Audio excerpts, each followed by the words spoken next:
നമസ്കാരം. സർക്കാർ ജോലി വാഗ്ദാനം ചെയ്ത് നിരവധി പേരിൽ നിന്നായി 1 കോടിയിലേറെ രൂപയും സ്വർണ്ണാഭരണങ്ങളും തട്ടിയെടുത്ത കേസിൽ മുങ്ങി നടന്ന യുവതി പോലീസ് പിടിയിൽ. ചെങ്ങന്നൂർ താലൂക്കിലെ പുലിയൂർ സുജിത ഭവനിൽ മനോജ് കുമാറിന്റെ ഭാര്യ സുജിത സുരേഷാണ് അറസ്റ്റിലായത്. വ്യാജ നിർമ്മിത PSC റാങ്ക് ലിസ്റ്റ് അടക്കം വിവിധ രേഖകൾ കാണിച്ചാണ് ഉദ്യോഗാർത്ഥികളെ കബളിപ്പിച്ചതെന്ന് പലരും പരാതിയിൽ പറയുന്നു. താൻ സർക്കാർ ഉദ്യോഗസ്ഥയാണെന്ന് വിശ്വസിപ്പിക്കാൻ സ്വയം നിർമ്മിച്ച വ്യാജ സർവീസ് ID കാർഡും ഇവർ ഉദ്യോഗാർത്ഥികളുടെ മുമ്പിൽ പ്രദർശിപ്പിച്ചിരുന്നു.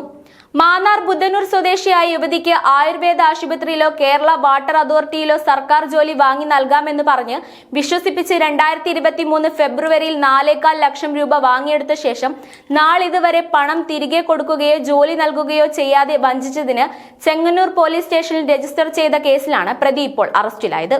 താനും ആയുർവേദ ആശുപത്രിയിലെ ജോലിക്കാരിയാണെന്നും പണം കൊടുത്താണ് ജോലിയിൽ കയറിയതെന്നും പ്രതി കേസിലെ ആവലാധികാരിയെ പറഞ്ഞു വിശ്വസിപ്പിച്ചു.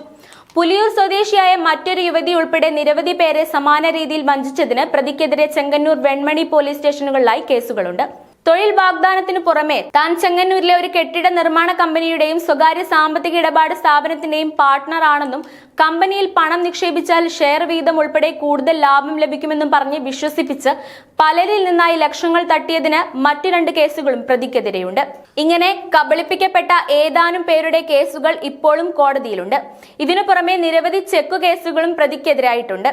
ചെങ്ങന്നൂർ DYSP MK ബിനുകുമാറിന്റെ നിർദ്ദേശാനുസരണം ചെങ്ങന്നൂർ SHO AC വിപിന്റെ നേതൃത്വത്തിൽ ASമാരായ മധുകുമാർ, ഗീതു, നിതിൻ രാജ്, സീനിയർ CPO ഹരികുമാർ, CPOമാരായ കണ്ണൻ, ബിന്ദു എന്നിവരുടെ സംഘമാണ് പ്രതിയെ പിടികൂടിയത്.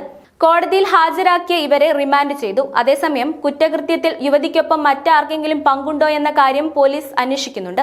പ്രതിയുടെ ഭർത്താവിനു പുറമെ ചെങ്ങന്നൂരിലെ ഒരു ബിസിനസ്സുകാരനും ഉൾപ്പെടെ ചിലരുടെ പേരുകൾ പരാതിക്കാരിൽ ചിലർ ആരോപിക്കുന്നുണ്ടെങ്കിലും ഇക്കാര്യം സ്ഥിരീകരിക്കാൻ പോലീസ് തയ്യാറായിട്ടില്ല.